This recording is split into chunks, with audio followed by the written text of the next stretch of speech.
저는 2024년 6월 말에 퇴직했었고 국세청 경력 28년 중에서 16년을 상속증여세 업무를 했습니다. 상속세 및 증여세 업무는 어떤 것을 했었냐면 세무서 재산세과에서 신고나 조사 업무를 했었고요. 그 다음에 국세청 본청에서 상속증여세법 해석, 그 다음에 조사 총괄, 행정 총괄을 해서 지침을 만들거나 전산 업무를 하거나 자료 수집 등의 업무 등을 했습니다. 그리고 국세상담센터에서 재산 상담 등의 업무를 했습니다. 지금 현재 네이버 블로그를 운영하고 있고요. 이번에 이제 유튜브로 시작하게 된 계기는 사람들이 잘 모르는 정보나 이런 거에 대해서 비밀을 좀 공유하기 위해서 유튜브를 시작하게 되었습니다. 앞으로 유튜브 구독, 좋아요를 부탁드립니다. 오늘의 주제는 상속이 유리할까, 증여가 유리할까인데 사실은 증여를 하면 안 되는 경우에 대해서 설명을 하려고 합니다. 일단 상속세, 증여세 계산 구조를 되게 단순하게 설명하게 되면 재산에서 채무를 빼고 공제를 뺀 다음에 이때 세율을 곱해서 계산하게 됩니다. 그러면 상속세하고 증여세 차이점이 뭐냐? 상속세하고 증여세의 차이점은 상속은 피상속인의 모든 재산 채무에 대해서 계산을 하는 거고 증여세는 특정 재산, 어떤 특정 재산에 대해서 증여재산하고 그 다음에 그 재산에 담보된 채무를 차감해서 이렇게 계산하게 됩니다. 그래서 공제가 재산에서 채무를 차감한다고 되어 있는데 공제를 보게 되면 상속은 상속재산에 대한 거니까 공제 금액이 증여보다 더 커서 보통 일반적으로는 상속세가 훨씬 더 유리하게 적용됩니다. 그러면 상속세하고 증여세 세율도 같고 그러면 왜 증여를 보통 사람들이 얘기할 때 증여를 하는 게 유리하다고 하는지를 생각하게 되면 먼저 이제 세율에 대해서 알아야 됩니다. 상속세하고 증여세는 세율이 같은데 이때 세율이라고 하는 것은 초과 누진 세율을 얘기합니다.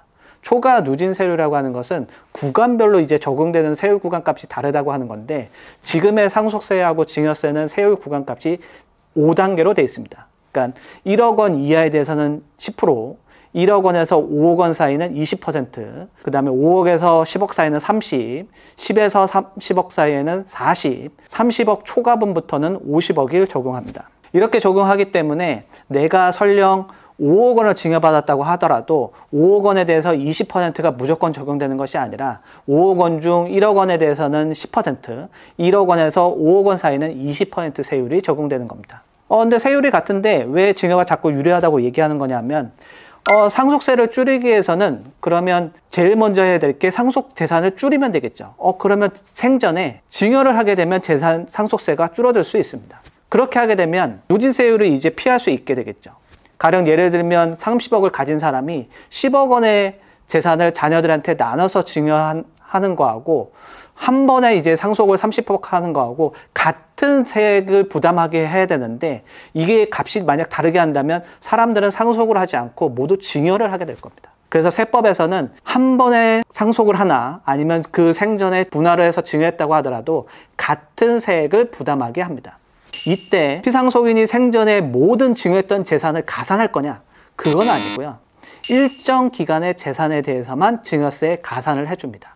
그래서 상속인하고 상속인 외자로 구분이 되는데 상속인은 10년, 상속인 외자는 5년 후로 구분해서 증여재산을 가산하게 됩니다. 그러면 이런 생각이 들 수도 있습니다.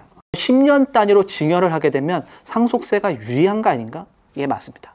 상속세의 기본적인 가장 절세는 증여입니다. 증여를 10년 단위로 하게 되면 그 증여재산은 상속재산에 가산하지 않으니까 자녀에게 증여했다고 하더라도 그렇게 되면 상속세 측면에서는 줄어드는 측면이 있습니다.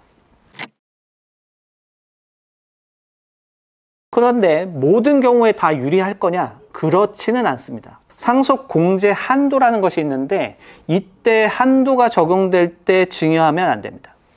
예를 들면 이제 재산이 한 12억이고 상속이로는 배우자하고 자녀가 있는 경우를 가정해보죠. 그래서 상속을 하게 되면 상속세는 이제 상속공제는 10억 원, 배우자하고 일괄공제 합치면 최소공제를 받는다고 가정을 하게 되면 10억 원까지 공제가 가능합니다. 그러면 12억에서 10억 빼고 과세표준이 2억 원이 나오는데 세액을 이제 계산하면 3천만 원 정도가 나오죠. 근데 요 12억 원에 대해서 생전에 한 4억 5천 정도 자녀에게 증여를 했다고 가정을 해보죠. 증여를 하게 되면 4억 5천에서 증여재산 공제 5천 빼고 하게 되면 증여세가 7천만 원이 나옵니다. 증여하고 이제 사망하고 됐을 때 이제 증여세 7천만 원이 나오고 상속세를 계산하게 되면 이때 공제는 아까 사전에 증여했던 재산을 가산함에도 불구하고 12억을 이제 계산하게 되지만 공제는 10억을 적용되는 것이 아니라 증여했던 가액을 빼주고 계산하게 됩니다. 그러면 상속공제가 8억 원이 적용됩니다. 그러면 상속세 과세표준이 2억 원이 나오고 산출세액은 똑같이 3천만 원이 나왔다고 하더라도 증여세액공제를 적용하면 상속세는 없는데 총 부담세액을 적용하게 되면 증여세 부담했던 7천만 원이 적용이 되죠. 이런 상속공제 적용 한도 규정은 원래 상속공제는 가업상속공제, 배우자 상속공제, 금융재산 상속공제 등이 있는데 이때 공제 종류별로 한도 금액이 있습니다.